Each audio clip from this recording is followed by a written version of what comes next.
Jésus, fatigué du voyage, s'assit au bord du puits. Il était environ midi. Une femme de Samarie vint pour puiser de l'eau et lui dit : « Donne-moi à boire. » Ses disciples étaient allés à la ville acheter de quoi manger. « Mais tu es juif. Comment oses-tu donc me demander à boire, à moi, une Samaritaine ? » En effet, les Juifs n'ont pas de relation avec les Samaritains. Si tu connaissais ce que Dieu donne, et qui est celui qui te demande à boire, c'est toi qui lui aurais demandé de l'eau et il t'aurait donné de l'eau vive.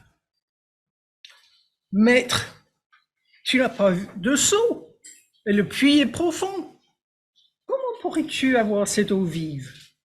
Notre ancêtre Jacob nous a donné ce puits, il a bu lui-même de son eau, ses fils et ses troupeaux en ont bu aussi. Penses-tu être plus grand que Jacob ? Quiconque boit de cette eau aura de nouveau soif. Mais celui qui boira de l'eau que je lui donnerai n'aura plus jamais soif. L'eau que je lui donnerai deviendra en lui une source d'où jaillira la vie éternelle.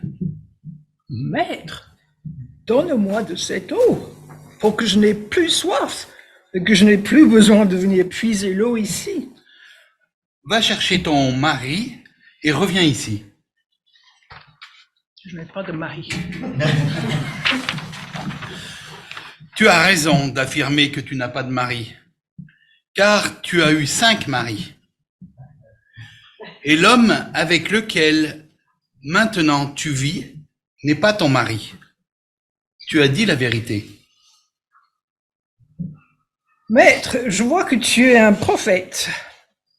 Nos ancêtres samaritains ont adoré Dieu sur cette montagne, mais vous, les Juifs, vous dites que l'endroit où l'on doit adorer Dieu est à Jérusalem.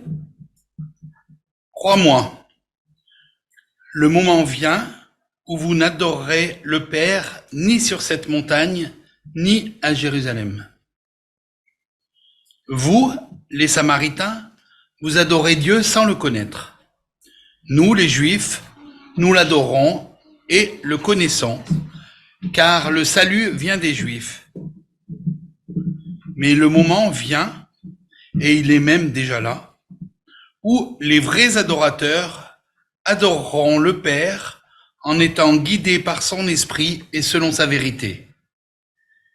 Car tels sont les adorateurs que veut le Père. Dieu est esprit, et ceux qui l'adorent doivent l'adorer en étant guidés par son esprit et selon sa vérité. Je sais que le Messie, c'est-à-dire le Christ, va venir. Quand il viendra, il nous expliquera tout. Je le suis, moi qui te parle.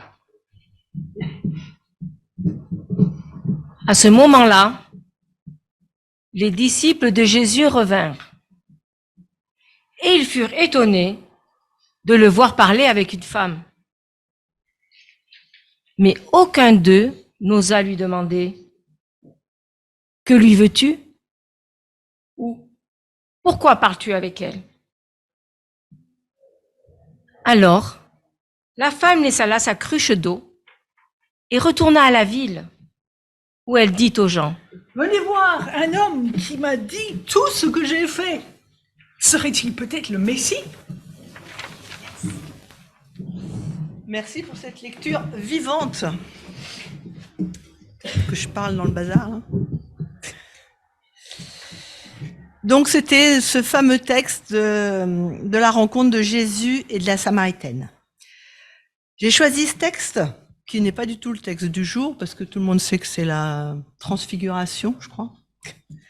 Car pour moi, il symbolise vraiment la démarche de Jésus qui va à la rencontre pour venir vers nous.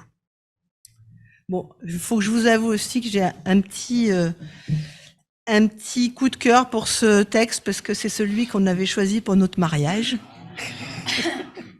Le pasteur n'a jamais compris pourquoi on avait choisi ce texte. Il dit c'est pas du tout un texte de mariage. Je me souviens pas vraiment de la prédication. Peut-être Xavier se souvient. Si, non, on l'avait choisi justement pour cette idée d'accueil et d'ouverture pour notre couple. On n'avait pas envie de, voilà, c'est fermé. Donc, il avait fait sûrement une très belle prédication là-dessus. Donc, voilà, ce passage, on voit Jésus qui arrive en plein midi, fatigué, assoiffé. Et qu'est-ce qu'il fait? Il brave tous les interdits de l'époque. Il s'adresse à une femme, lui qui est un homme juif, à une Samaritaine, qui plus est, qui appartient au peuple des Samaritains, un peuple méprisé par les Juifs, un peu considéré comme des idolâtres parce qu'ils n'adoraient pas Dieu au même endroit. En fait, au départ, ils ont le même Dieu, mais l'histoire les a séparés. Je ne sais pas si ça vous rappelle peut-être une histoire de chrétiens qui se séparent aussi pour des choses un peu historiques, mais l'origine est la même. Et alors en plus, cette femme, elle est de mauvaise vie, de moralité douteuse, elle a eu 5 maris. Donc c'est une marginale, une exclue du village. Et en plus, si on relit bien le récit, vous verrez que Jésus n'obtiendra jamais l'eau qu'il a demandée. Il n'a jamais été désaltéré physiquement. Il a beaucoup parlé, mais il n'a jamais eu d'eau. Donc il y a toute une discussion autour de l'eau, de quiproquo entre l'eau vive qui sort, l'eau qui sort du puits sous la terre, l'eau vive qui désaltère à jamais. Bon, on a l'impression qu'il parle sans se comprendre. Tout ça pour nous expliquer que la soif terrestre n'est que le reflet de l'autre soif, celle de la vraie vie. La soif de Jésus est donc ailleurs, puisqu'il n'a jamais eu son eau. Il a le désir d'éveiller la foi dans le cœur de cette femme, l'envie de lui révéler l'amour de Dieu qui est en elle, cet amour qu'il a fait exister. Et alors, il passe de la position de demandeur d'eau à celui qui propose. Il offre quelque chose à cette femme. Il offre l'eau vive. Et elle apprend que cet homme est le Messie. Et alors tout change. Le regard de la Samaritaine change. Elle se voit, elle, comme Jésus la voit, c'est-à-dire digne, respectée, aimée. Cette rencontre la transforme. Elle lui donne la possibilité d'un nouveau départ, une nouvelle vie pour elle. Et qu'est-ce qu'elle fait? Elle va crier sa foi, annoncer à tout le village, « Oui, le Messie est là, au puits. Il m'a dit tout ce que j'avais fait. » Et donc maintenant, ce passé qui était très lourd pour elle, qui l'excluait du village, elle n'en a plus honte. Elle l'assume.